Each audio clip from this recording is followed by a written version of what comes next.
Hola, les damos la bienvenida al canal de las Tardes Contemplativas, un espacio de escucha activa, reflexión y aprendizaje de herramientas meditativas que te permitirán tener recursos para tu autocuidado, así como un espacio de reflexión de las cosas que nos impactan día con día. Estas grabaciones son parte de nuestras sesiones. Si deseas tener la experiencia completa, te invitamos a asistir de manera presencial o virtual todos los miércoles a las 7 de la tarde. Informes al correo info@descansamejor.com o por WhatsApp a nuestro número 55 63 26 99 46. Que lo disfrutes.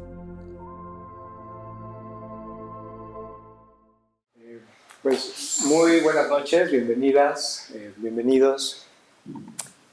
Roberto, Joali. Hoy tenemos un miembro más en esta tarde contemplativa, la doctora Joali, miembro de este Centro Neurológico y del Sueño y una pues destacada profesionista de la medicina y en particular de la medicina del sueño.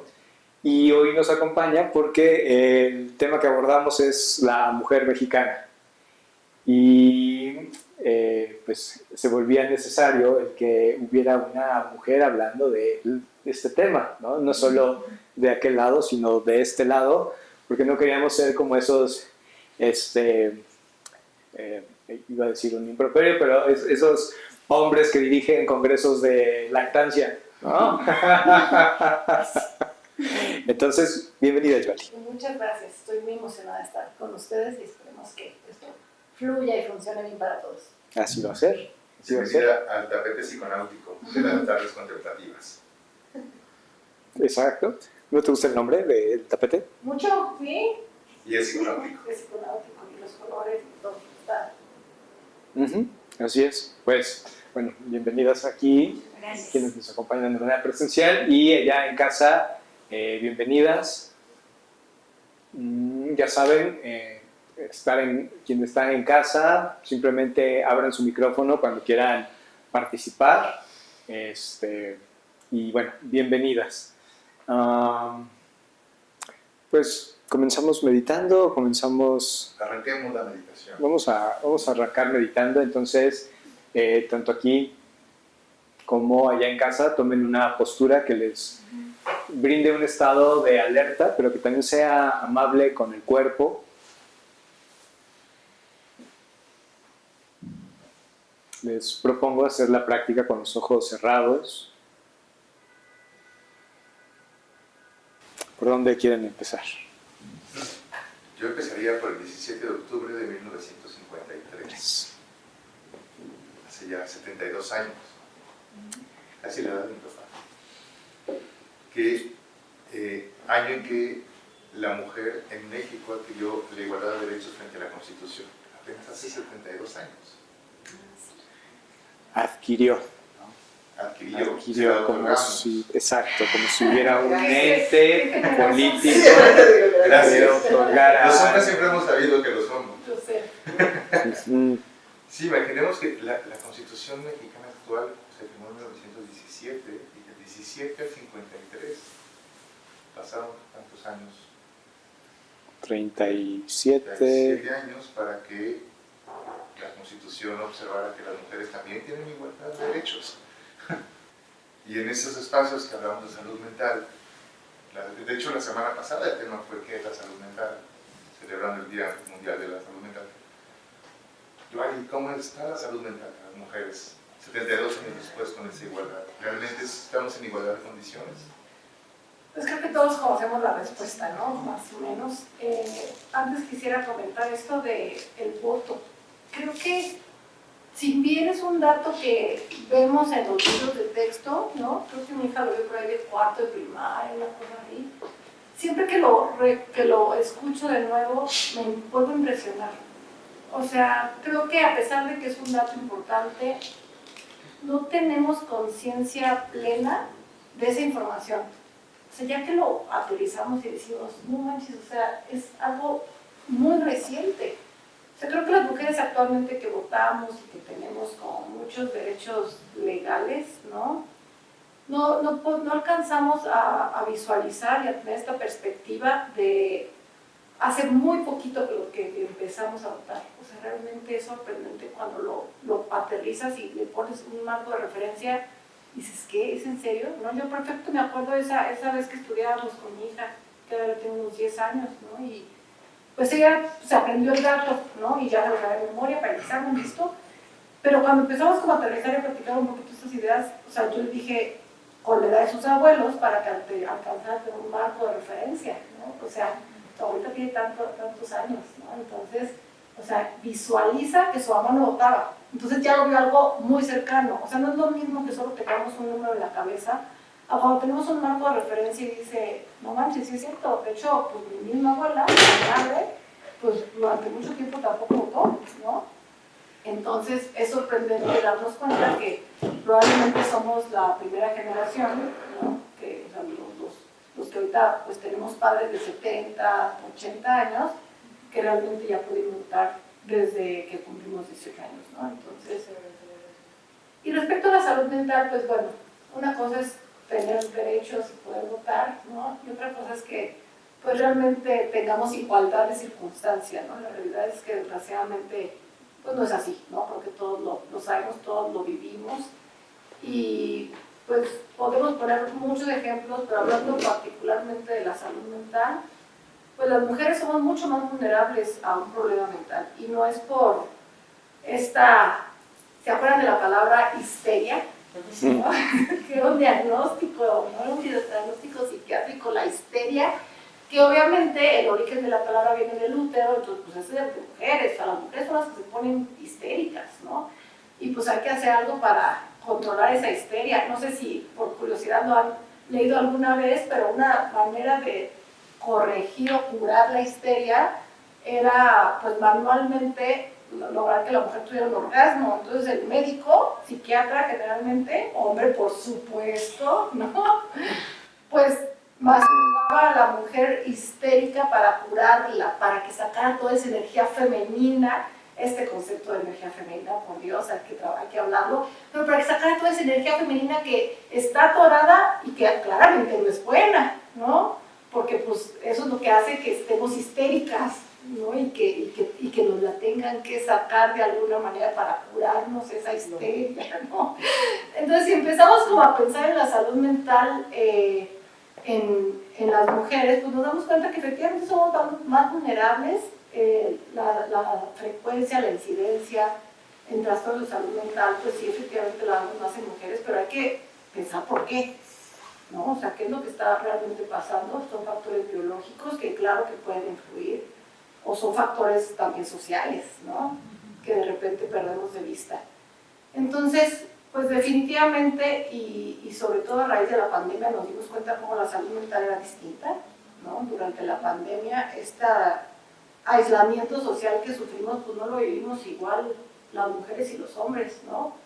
Los hombres pues tenían, muchos de ellos, pues el rol de seguir trabajando y algunos lo hacían en línea, la mayoría, pero para la mujer pues se convirtieron en 5 trabajos, ¿no? Porque era la mamá, por supuesto, pero además la maestra, de decir 2, 3 hijos, pero además pues la que tenía que hacer todo lo de la casa, pero además, entonces de repente estaban las mujeres cumpliendo 5 roles en uno, que si bien pues generalmente cumplimos, tampoco vamos a decir que todo a raíz de la pandemia, pues por lo menos el tener que llevar la educación de los hijos hizo un cambio. Y hizo un cambio porque varios estudios que se realizaron, incluyendo uno que nosotros hicimos, pues demostró que los índices de ansiedad y de depresión durante la pandemia eran mayores en mujeres que en hombres. Y curiosamente, en mujeres jóvenes. Entonces eso fue lo que a nosotros nos llamó mucho la atención. Recuerda, si nos sentábamos a discutir, ¿por qué estamos encontrando esto?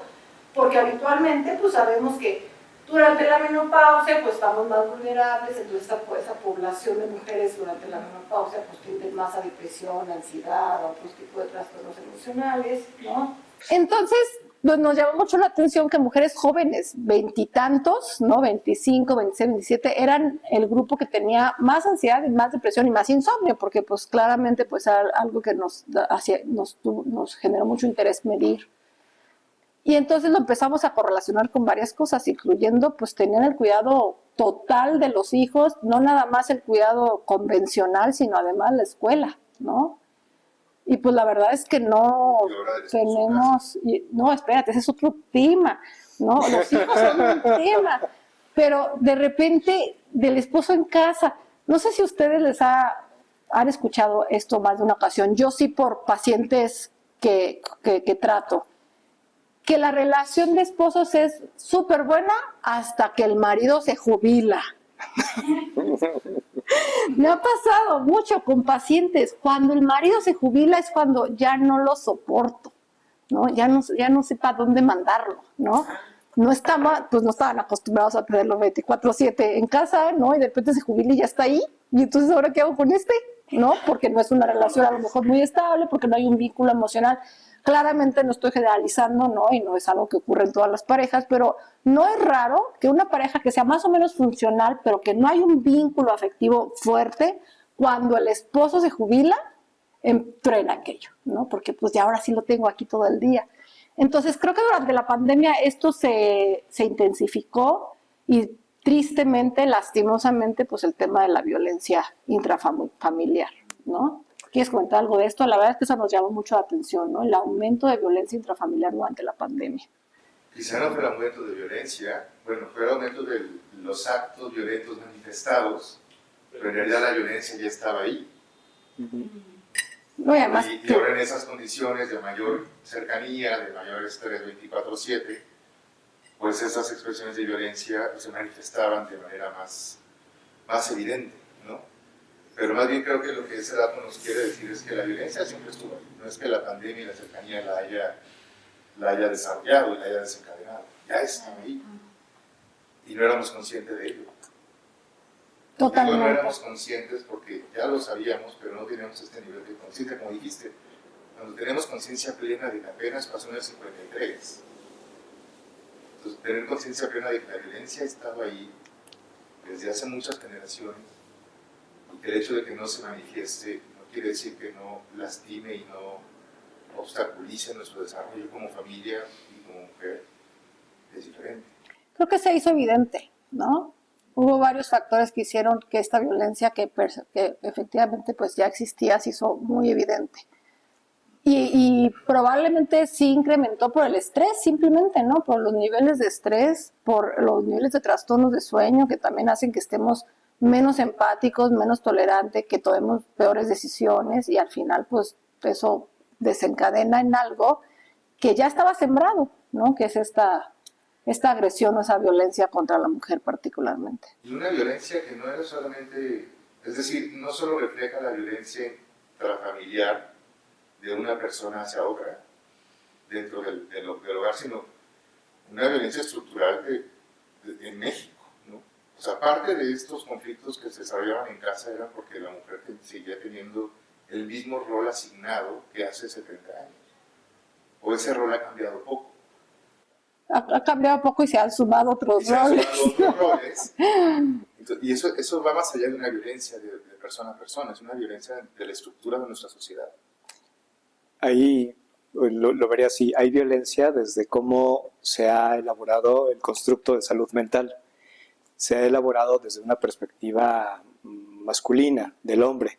En consecuencia, pues hacía sentido para los inicios de la psicología hablar de la histeria, porque era hablar de un fenómeno desde la perspectiva masculina y que esa histeria era o se manifestaba en la sociedad y en la familia como las tensiones generadas, hablando de la meditación, a partir de la atribución de roles que se le había hecho a la mujer desde siempre, ¿no? O sea, el rol de ama de casa.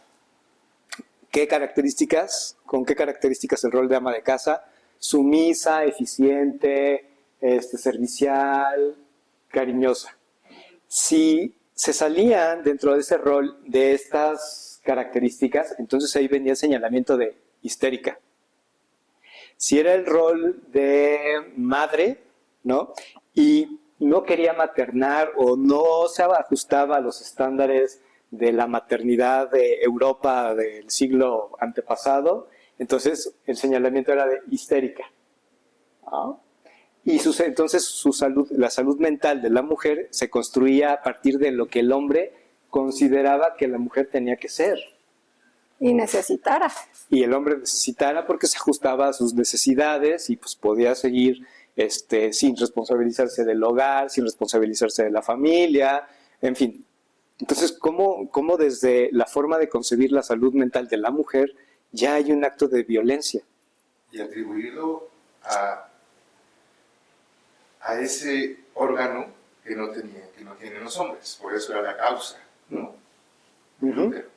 El útero, en el momento en que los médicos se dieron cuenta que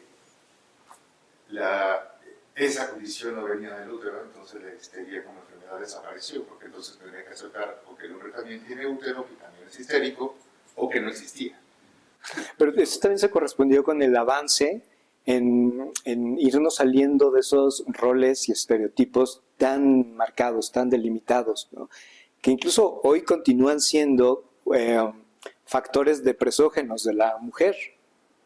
El rol de ama de casa, el rol de madre, son un factor que puede llevar a la depresión en función de cómo lo concebimos.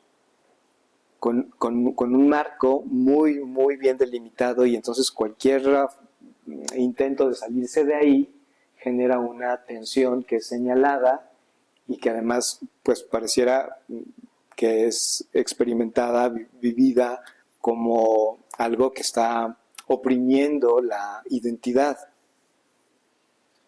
Sí, totalmente. ¿Tú cómo has visto desde tu experiencia como terapeuta en sueño y en general en salud mental? ¿Qué es lo que piensan las mujeres que tú has atendido, que tú has visto en torno a su salud mental? ¿Cuáles son los retos que tú crees que existen? Pues mira, creo que esto que mencionaba Alberto respecto al parámetro de lo que tenemos que ser, o sea, hay un rol muy preestablecido y muy claro de lo que tenemos que ser las mujeres. Y que si no cumplimos, de hecho, estamos incompletas, ¿no? Y uno muy claro, lo mencionaste, es ser madre, ¿no? Una mujer que no quiere ser madre, la sociedad la tacha y te vas a arrepentir. O sea, es que tener un hijo te complementa, te hace completa, te hace mujer, ¿no? Entonces, ¿qué soy antes de tener un hijo, no? O sea, ¿qué me corresponde ser si no deseo ser madre? Pues creo que ya ni a mujer llegué, ¿no? O pues estoy incompleta, o sea, nací incompleta y tengo que tener un hijo para ser completa, pero esa es en realidad la visión, y es algo que viven mis pacientes y viven las mujeres jóvenes a mi alrededor. La cantidad de esta generación que viene creciendo, que actualmente está decidiendo activa y conscientemente no ser madre, es alta, ¿no? De ahí la natalidad, ustedes lo van a ver, va a empezar, ya está bajando, ¿no? Pero a mí me toca ver chicas desde 20 años, pero pues igual están todavía chicas, ¿no? Pero más grandes y más grandes que activamente y voluntariamente deciden no ser madres. Y me toca ver cómo hombres, particularmente hombres, les hacen ver que es el peor error de su vida, ¿no? O sea, no, espérate, o sea, te vas a arrepentir, cuando quieras ya no vas a poder, porque además hoy el reloj biológico está adelantando, entonces pues si al rato te arrepientes, ¿no? Te vas a sentir completa, te vas a sentir plena. Entonces, al final, pues el mensaje ahí es, estás incompleta, y no eres una mujer hasta que tienes un hijo o un esposo al menos, ¿no? Ya no digamos las que no se quieren ni casar, ¿no? O sea, entonces, pues creo que es un ataque muy fuerte, porque crecemos desde niñas con esta estructura social, ¿no? De lo que tenemos que lograr y querer ser. Ha cambiado, y eso es lo que ha llevado a que estas generaciones pues ya de repente, no, pues que yo no quiero tener hijos, no, ¿cómo? No sabes lo que dices, no sabes lo que dices, o sea, un señor de 50 años sabe mejor lo que quiero yo de 25 que yo misma de mi vida. Ah, señor. Sí, porque pues es que yo lo veo, por ejemplo, con mi sobrina, con mi misma hija, ¿no? Y entonces, hermanos de mi mamá que pues tienen 70 años, ¿no? Es que no sabes lo que dices, te vas a arrepentir y cuando te arrepientas ya no va a haber vuelta atrás, ¿no? Entonces, creo que eso es violento también, es muy violento, porque por mucho que ellos sean resilientes y digan, no, yo soy lo que quiero, ¿no? No deja de ser un mensaje muy violento, que vas a estar plena una vez que tengas hijos, vas a estar completa y vas a ser mujer una vez que tengas hijos. Entonces, eso es, la verdad es que a mí se me hace que ya desde ahí hay un discurso de violencia bien intenso y pues hay que trabajar con eso, ¿no? O sea, realmente yo creo que tenemos también que ser empáticos con esta generación que está atrás de nosotros y que no entiende esta perspectiva, porque creo que cada generación hace un cambio y cada generación tiene un momento en el que es muy disruptivo socialmente para lograr ese cambio. Y la generación de atrás no lo vamos a entender y nos va a pasar a nosotros, ¿no? Ya nos está pasando. Pero la generación que viene, creo que su obligación social es llegar a un punto muy disruptivo para lograr un cambio. Porque aunque sí de repente hay cambios sociales muy abruptos, la mayoría de los cambios sociales en realidad son lentos, pero avanzamos, ¿no? No importa que sea lento, pero vamos avanzando. Entonces, hablando de retos, pues el reto, para empezar, es tener la capacidad de reconocer lo que quiero, ¿no? O sea, lo que quiero para mi vida, ¿no? Tener la capacidad de reconocer que a lo mejor ya soy madre, o sea, imagínense, ya soy madre y no quería ser madre. Reconocer eso, ¿no? Qué paquete tan grande, ¿no? Entonces, pues ser muy empáticos con nosotras mismas, ver estas situaciones con amor, con compasión, con empatía, para poder entendernos, porque además la sociedad y Dios son el tema culpígeno, bueno, a más no poder, ¿no? Entonces, pues hay que trabajar un poco con eso. Creo que ese es el mayor reto. En la meditación de hoy partió de la pregunta ¿cómo estoy? ¿Y qué te diría a ti como científica, como terapeuta, como madre, como mujer, preguntarte cómo estoy y en qué podría contribuir a tu mente, a tus pensamientos, a tu salud? Pues creo que es una pregunta que no nos hacemos, ¿no? Cuando nos preguntamos a nosotros mismos cómo estoy, como dices, ¿ves a alguien cómo estás? La respuesta es bien, gracias, y tú bien, gracias. No es un speech que todos traemos hasta el tuétano, ¿no? Pero, o sea, ¿cuándo nos hemos preguntado cómo estás? ¿No? A salvo este tipo de ejercicios que de repente hacemos, estos espacios que nos abren, creo que no es una pregunta que nos hacemos continuamente. Como cuidadoras, ¿no? Hace rato hablábamos de los roles de la mujer, claro, pues somos cuidadoras, somos cariñosas, somos sensibles, somos, ¿no? Como cuidadoras estamos viendo que el otro esté bien, ¿no? Que el hijo esté bien, que el marido esté bien, que los papás estén bien, ¿no? Soy cuidadora, es mi rol, es mi papel.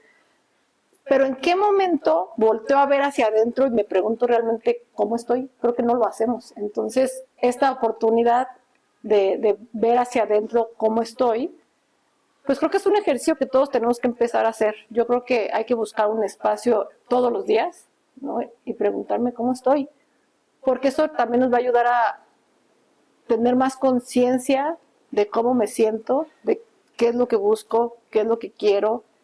Y si el lugar en el que estoy, pues es el lugar en el que quiero estar, ¿no? O no. Y esto que comentabas del concepto de energía femenina, ¿cómo salirnos de esas narrativas que espiritualizan la división de géneros? Hijo, eso está bien complicado.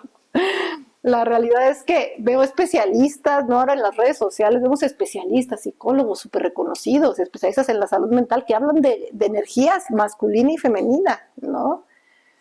Entonces la verdad es que el Chicharito, futbolistas, pero deja tú el Chicharito, que no meten goles. Psicólogas, mujeres que hablan de la energía femenina, la energía masculina, y al final pues eso no deja de encasillarnos, ¿no? Ese es el gran problema, o sea, y a lo mejor aquí no nada más, hoy el tema de hoy es mujeres, pero a lo mejor aquí no nada más afecta a las mujeres, O sea, a lo mejor un hombre que no se siente como le dice la sociedad que se tiene que sentir, pues también da de traer un conflicto interno tremendo, ¿no? Entonces, ¿cómo ir trabajando o cómo ir modificando? Pues definitivamente, pues esto que decía, ¿no? Las generaciones que vienen tienen que ir rompiéndolo y a lo mejor esto puede resultar muy disruptivo y doloroso para nosotros. Es que creo que sí lo es. O sea, yo escucho a mi hija tiene 20 años, 19, y a mi sobrina, ¿no? Más o menos un poquito más grande, y de repente sí digo, no, estas sí se vuelan, estos sí se manchan, se fueron muy lejos, ¿no? Así de, a ver, no todo es machismo, no todo, ¿no? Pero es necesario, vaya. O sea, creo que lo que nos toca a nosotros es apoyar, tolerar e impulsar inclusive este movimiento. Porque, e incomodarnos, o sea, hay que incomodarnos. No hay que ponernos en una situación cómoda y quedarnos ahí. Tenemos que incomodarnos, tenemos que hablar de estos temas que nos mueven cosas y que nos hacen sentir incómodas. Y esta incomodidad yo creo que es la que nos puede hacer que nos movamos de donde estamos. Mencionaste algo que me llama la atención cuando dices, sí, las mujeres pueden ser más vulnerables, ¿no? En ciertos momentos de su vida, la menopausia, por ejemplo, ¿no? Y ¿por qué hay mayor vulnerabilidad? Y te lo pregunto porque me acuerdo que en alguna ocasión tuve un examen, ¿no? con una profesora muy exigente, me dice un compañero, ay, es que a ver si no nos tocan sus días, ¿no? Dice, bueno, tiene 60 años. Bueno, es que esas son las mujeres. O es por las hormonas o por la falta de ellas, pero siempre hay una bronca, ¿no? Entonces, esta noción también de la menopausia como este hito que marca una mayor vulnerabilidad, ¿cuál es el límite de esa vulnerabilidad? ¿Cómo tendríamos que comprenderlo? ¿Cómo tendríamos que comprender estos cambios corporales que vienen con la edad, con el desarrollo, para comprenderlo sí como una mayor quizá vulnerabilidad, pero tampoco como una marca de sexo ni de género? Sí, totalmente. Ese comentario de está en sus días, hijo, no sé ustedes, pero yo escucho algo así, ¿no? Y sí, o sea, me da coraje. Sí, igual de agresivo. Se escucha agresivo porque nos etiquetan y no saben el estado en el que vivimos. Lo hablo personalmente porque estoy en esta etapa y somos muy marcadas, muy etiquetadas, pero no saben realmente qué está pasando, ni nosotros lo sabemos, no lo entendemos, entonces sí es una agresión. Yo sí lo recibo. Totalmente, pero además creo que eso nos descalifica mucho, ¿no? O sea, la realidad es que, pues unas más, unos menos, tampoco tenemos que hablar que todas sufren la menopausia, todas sufren las menstruaciones, todas sufren cambios, no. Unas más, otras menos, ¿no?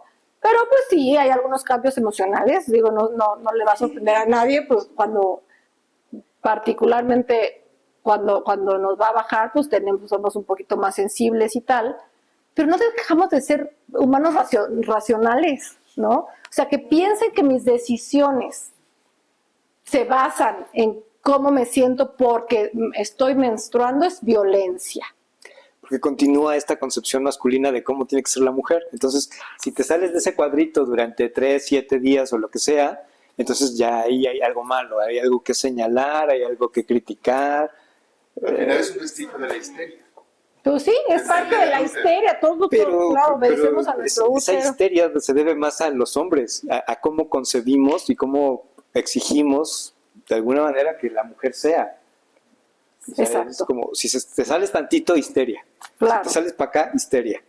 Y es un discurso bien violento porque pues no dejo de ser una mujer racional que piensa, que tiene sus argumentos, que tiene sus parámetros para tomar decisiones porque esté menstruando y a lo mejor sí estoy un poquito más sensible. Eso no me hace una persona que no sea confiable mis decisiones, ¿no?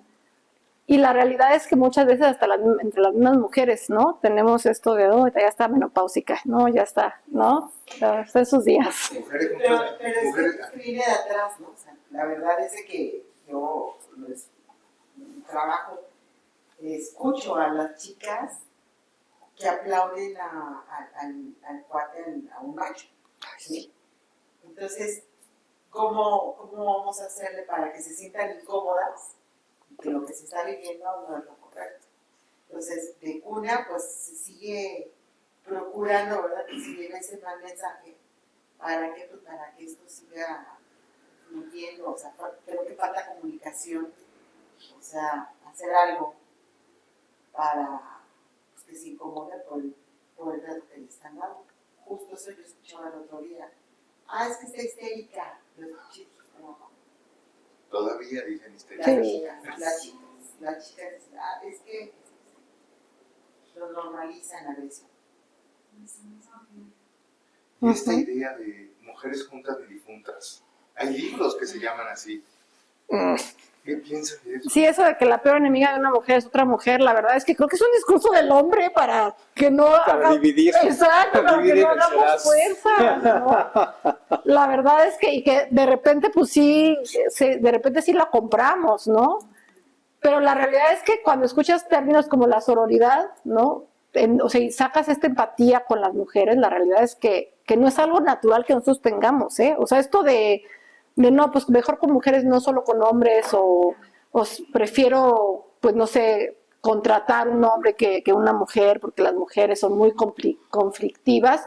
Es un discurso del hombre, es un discurso desde el control, ¿no? Y es un discurso separatista completamente, porque la realidad no es algo que creo yo que sea algo natural, algo biológico, algo natural. Yo creo que es algo muy social y es parte de este discurso de los hombres, ¿no? Sí. Creo que nos tienen miedo a los hombres, esa es la realidad. Creo que somos demasiado para ellos y entonces les damos pánico y dicen, no, que estas no se pongan de acuerdo y no se den cuenta del poder que tienen sobre este mundo, porque cuando se den cuenta ya no vamos a poder controlarlas.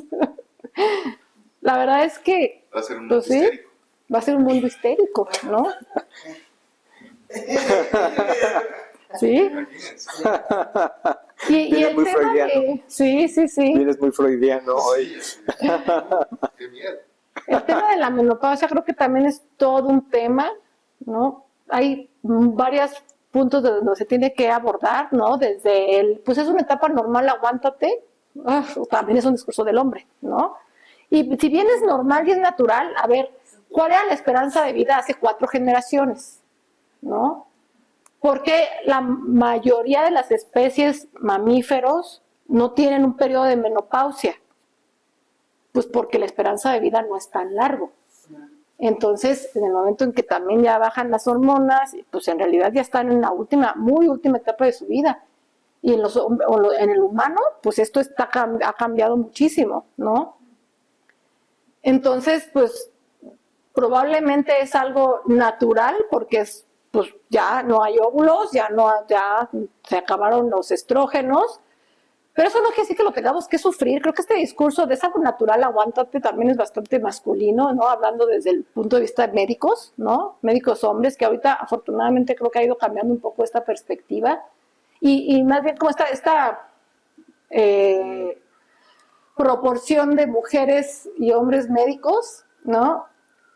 Y bueno, creo que ya vamos a tener más mujeres médicos que van a estar involucradas en la salud femenina, pero pues antes era un hombre el que te decía, la menopausia es normal, aguántate, ¿no? Pues es parte de la vida, aguántate. Y ahora es una decisión propia, no vamos a juzgar ni a la que decide yo, pues yo no me siento tan mal, o sí me siento mal, pero pues es parte de esto y quiero llevármela así a pelo, y quien decide que no.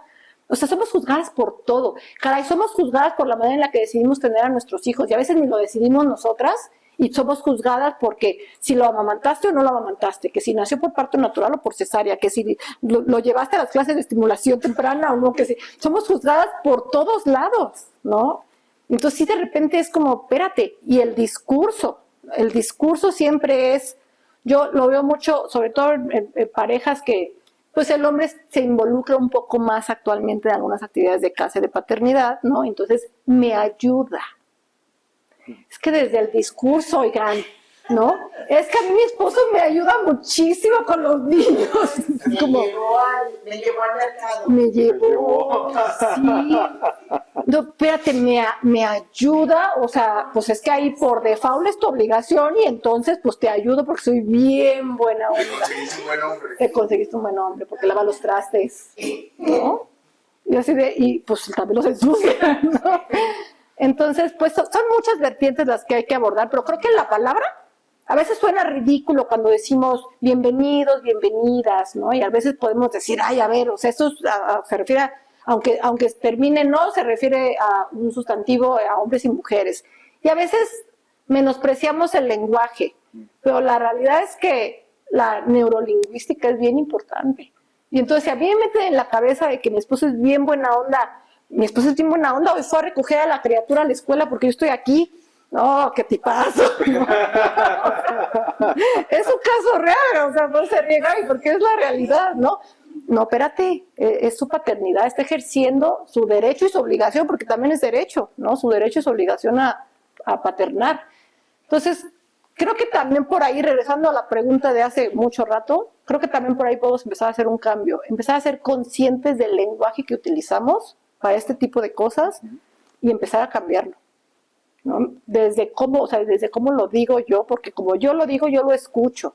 Mi cerebro interpreta muchas cosas a partir de cómo digo las cosas. Por eso tantos ejercicios de neurolingüística, de cómo decirte, cómo hablarte, ¿no? Entonces, identificar este tipo de lenguaje que es totalmente patriarcal, identificarlo y empezar a modificarlo. Y entonces, cuando hablemos con las generaciones que vienen, pues ya no va a ser lleva a los niños al parque, ¿no? Qué buena onda, ¿no? Y la perspectiva de lo que vemos, ¿no? Vemos a una mujer despeinada y fodonga en el parque con su hijo y así de, ay, esa mujer fodonga, ¿cómo se vino al parque así?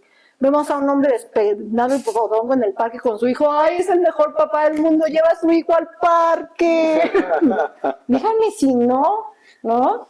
Entonces, pues el lenguaje, hay que trabajar mucho con la neurolingüística y aunque nos cueste trabajo, empezar a modificarlo porque si no de ahí viene, ¿no? En reuniones, a veces en reuniones grandes en las que estoy yo con muchos doctores, ¿no? Mujeres, hombres, es muy curioso, yo una vez lo leí, no me di cuenta yo solita, ¿para qué les invento cosas? Lo leí y luego empecé yo a verlo y sí es cierto. Cuando un hombre interrumpe en la conversación, es como de, no, espérate, pero es que tú no viste esto. Nosotros usualmente lo que hacemos es como discutir casos, ¿no? En el hospital y entonces pues todo el mundo da su opinión y tal, ¿no? Entonces, cuando un doctor médico, hombre, da su opinión, hasta interrumpe a otros que también están hablando o simplemente dice, no, esto... Y cuando una mujer va a interrumpir, lo primero que dice es, disculpen, oigan, perdón, pero, ¿no? Perdónenme, pero a mí se me hace, entonces, primero nos disculpamos. Nos disculpamos para dar nuestra opinión. Y eso es lo que tenemos bien adentro, insisto, yo no me di cuenta. Yo, pues leyendo, de repente dije, esto está bien interesante, y empecé a observar, y es cierto, yo misma... Sí, espera. Yo misma decía, una disculpa, pero no sé qué, o perdónenme, pero no sé qué, ¿no? ¿Por qué te disculpas para dar tu opinión? Si estás ahí para dar tu opinión, ¿no? Pero claro, ahí empiezan otra vez los roles. Un hombre que es agresivo con la palabra y que impone su pensamiento, es un hombre que impone y dices, no, bueno, este hombre pues cumple su rol de hombre. Una mujer igual está histérica, es violenta, no sabe controlar sus impulsos. Está en sus días. Está en sus días, por supuesto. O ya se masculinizó, ¿no? Ya se masculinizó. Así no vas a conseguir novio, ¿eh? Ya estás bien masculinizada, no te vas a casar si sigues así. Los hombres no buscan mujeres masculinizadas. ¿Qué significa eso? Pues mujeres con energía, poderosas, porque son características que se le atribuyen al hombre. Pero eso no existe, eso no tendría que ser así, ¿no? Todos en diferente, mayor, menor medida podemos tener esas características y no significaría ser masculina. Eso es porque estamos atribuyendo esas características al género masculino. Y entonces si una mujer lo tiene, pues está masculinizada, ¿no? Y eso es una perspectiva que pues todos tenemos. Por eso pedimos disculpas al hablar, porque la mujer tiene que estar calladita, se ve más bonita, ¿no? Los dichos, por Dios, tenemos que hablar de los dichos, son súper machistas, ¿no? Calladita te ves más bonita. Me gusta cuando callas porque estás como... Incluso lo podemos hacer poesía. Ya sé. Exactamente. Oye, y esto que acabas de decir, incluso se maneja también en ámbitos científicos, ¿no? Esta idea de que cuando la mujer entra en estado de menopausa o se enfrenta a ciertas situaciones, su cerebro se masculiniza. Pues si ya no tienes Ya no solo es su estrógenos. comportamiento, sino también su cerebro. Ujú. Y esto causa a veces una confusión, una lectura quizá incorrecta en las personas que leen estos resultados, ¿no? Porque lo sacan así como el cerebro de las mujeres se masculiniza o el de los hombres se feminiza, Ujú. ¿no? En ciertas condiciones. ¿Realmente eso es así? ¿Realmente un cerebro se masculiniza o se hace femenino? Pues es que no hay un cerebro. Pues no, yo creo que muchas veces ese término yo lo he escuchado mucho en el periodo neonatal, ¿no? Por ejemplo, que si pues no hay suficiente estimulación de algo o hay mucho estrés, pues entonces un cerebro masculino se puede hacer femenino. Entonces cuidado porque vas a tener un hijo homosexual, ¿no? Que también, ¿no? Por ahí. Eso es lo que yo he escuchado más. O sea, como cuando está en un periodo de gestación, los primeros 3 meses, el cerebro se puede hacer femenino o masculino, dependiendo de las circunstancias tanto ambientales como incluso de alimentos, que eso sí se me hace algo que dices, bueno, eso ya del siglo pasado, ¿no? De no comas esto porque, pues, si es un feto hombre, esto tiene hormonas, ¿no? La soya, por ejemplo, y puede hacer que se haga el cerebro femenino, ¿no? A la hora ya de un adulto mayor, en donde pues ya bajan algunos niveles de hormona que les pasa tanto a hombres como a mujeres, es la realidad, pues yo no he escuchado tanto este término, honestamente. No sé si en otros ambientes, pero en el ambiente médico, donde trabajamos trastornos neuropsiquiátricos, no es algo que se escuche mucho, pero en neonatos sí. Entonces, el término, si nos vamos a la neonatología, sería durante nuestra etapa de desarrollo, antes de nacer, hay un punto en el que puede haber una mayor carga de estrógenos o de testosterona que hace que tengamos ciertas actitudes influenciadas por las hormonas, pero eso no determina el ser masculino o femenino en realidad. Sí, no, porque además las mujeres tenemos testosterona. Y qué bueno que tenemos testosterona, porque eso pues nos ayuda, por ejemplo, a formar más músculo. Y créanme, todos queremos músculo, todas las mujeres queremos músculo. Y no para estar buenísimas, para estar sanas, para poder tener una calidad de vida cuando estemos pues un poco más grandes, ¿no? El músculo es una protección para, por ejemplo, problemas como la diabetes, porque el músculo ocupa muchísima glucosa. Entonces, si tú tienes un índice de músculo muy alto, pues casi garantizas que no vas a desarrollar diabetes, ¿no? Entonces, gracias testosterona, ¿no? Y yo creo que esto de los cerebros es muy interesante porque de repente creemos que los niños nacen de una manera. Existen muchos estudios psicológicos que demuestran que desde la primera infancia, ¿no? Desde muy pequeñitos, nosotros tratamos diferente a un bebé si creemos que es hombre o si creemos que es mujer. Y eso podría tener más impacto que muchas otras cosas, ¿no? Por ejemplo, hay un estudio bien interesante que pues están grabando a las personas y tienen que interactuar con un bebé. Y entonces cuando al bebé lo visten de rosa y le ponen gorrito rosa y todo rosita, pues al adulto que no es ni su mamá ni su papá, es un adulto simplemente voluntario del experimento, le dan al bebé salud. Y entonces cuando está vestido de rosa, le empiezan a hablar mucho, le cantan, le hablan, le cuentan cuentos, ¿no? O sea, todo es a través del lenguaje. El tono de voz. El tono de, pues sí, porque pues es que el bebé es niña. Bajan el tono de voz, hablan más agudo, ¿no? Tanto hombres como mujeres, la manera en la que tratamos a ese bebé. ¿Qué pasa cuando el bebé está vestido de azul y el experimento era el mismo bebé? Porque pues no hay muchos bebés para hacer esos experimentos. Cuando está vestido de azul, ¿no? Claro, el trato es completamente diferente. La voz es más grave, pero además ya no, el cuidador ya no se enfoca en hablarle al bebé, sino en moverlo. Entonces lo cargan, si tiene edad suficiente, pues lo hacen como que lo avientan, lo mueven, ¿no? El trato es totalmente distinto. Entonces, ¿qué sucede? De repente vemos niñas que hablan mucho y niños que tienen un muy buen control motor. Y entonces eso nos lleva a concluir con toda certeza que las mujeres somos pésimas para manejar. ¿Por qué? Porque pues tenemos un muy mal control de nuestros espacios y de nuestros movimientos y de nuestro motor, cuando en realidad todo podría empezar desde esa primera infancia, ¿no? Las niñas hablamos generalmente, porque claro, nunca tenemos que generalizar, pero las niñas generalmente hablamos un poco antes y un poco más, ¿no? Tenemos más lenguaje, más chiquitas. Pues oye, cargas a una bebé y no paras de hablarle, de cantarle, ¿no? De contarle cosas. Y los niños pues caminan antes, tienen un mayor control de su tamaño, de su peso, de su cuerpo, de su fuerza. Pues claro, desde que está muy chiquitito lo estás moviendo, lo estás aventando, lo estás paseando, entonces no es de extrañarse que nuestro cerebro va a desarrollar las habilidades que tiene a su alrededor. Pues si son habilidades de lenguaje lo van a hacer, eso no quiere decir que es un cerebro femenino. Pero qué ¿no? importante entonces salirnos de esa concepción biologicista de cerebro masculino, cerebro femenino y reconocer que estos géneros se van construyendo a partir de lo que la sociedad está bombardeando y cómo desde tan pequeños esta construcción del género se va haciendo. Lo que estás estimulando, porque al final del día somos aprendizaje.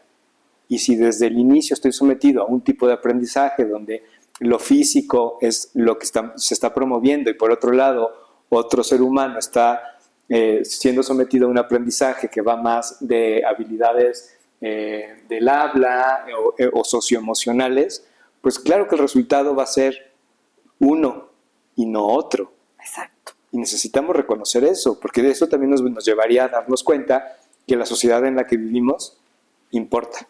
Claro. Sí, que no necesariamente esos cambios que vemos en la conducta tienen que ver con un cerebro femenino o masculino. Con comer soya o... Con comer soya o estar estresados en el primer trimestre del embarazo, sino pues que también tiene que ver con toda la sociedad, porque al final el cerebro es plástico y va a crecer en función del estímulo que se le dé. ¿Qué opinan al respecto? ¿Se disculpan cada vez que hablan? Y al final, pues eso lo escucha nuestro cerebro, lo ha escuchado toda nuestra vida.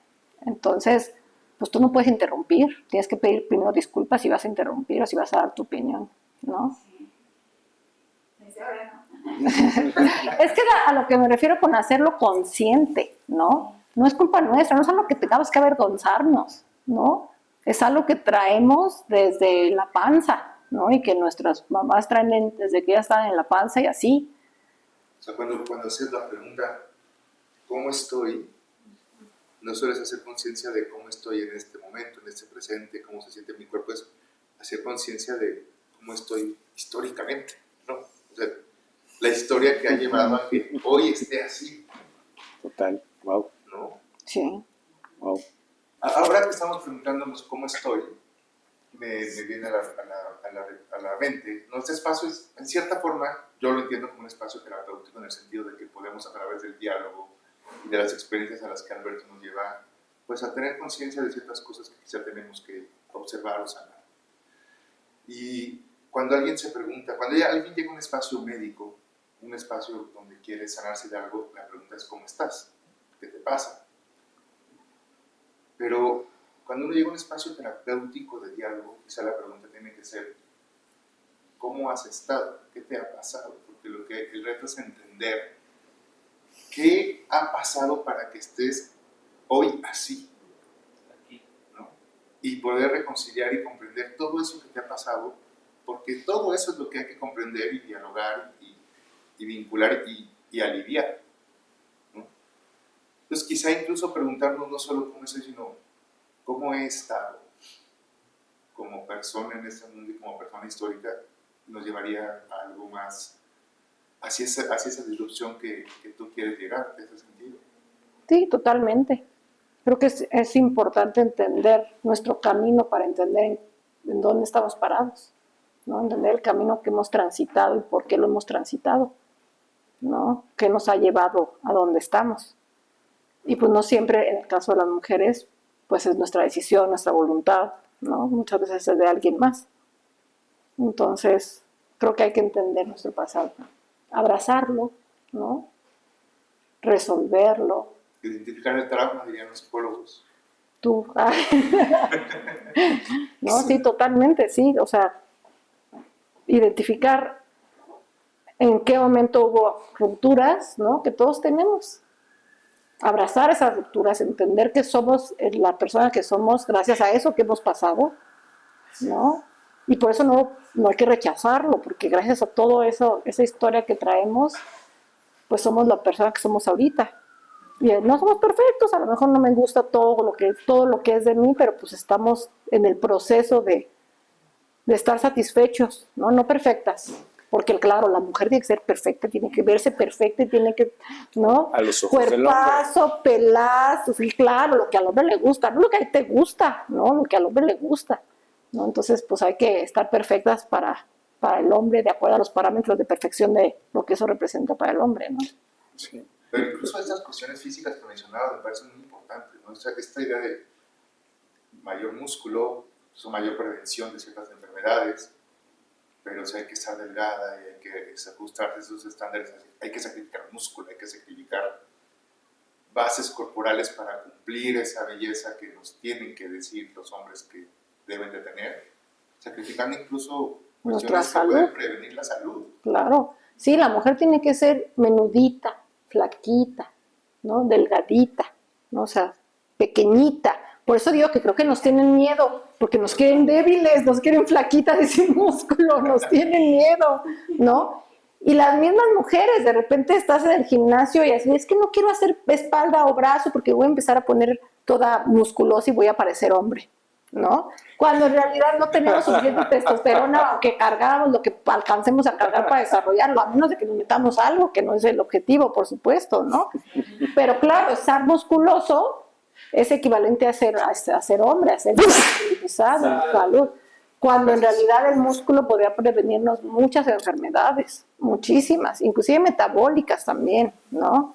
Entonces, pues hay que cambiar esos constructos sociales, porque no se trata de ser flaquita, menudita y chiquita, ¿no? Hay que estar fuertes, hay que estar sanas, ¿no? Regresaría a esta pregunta que dices de Roberto, ¿cómo has estado?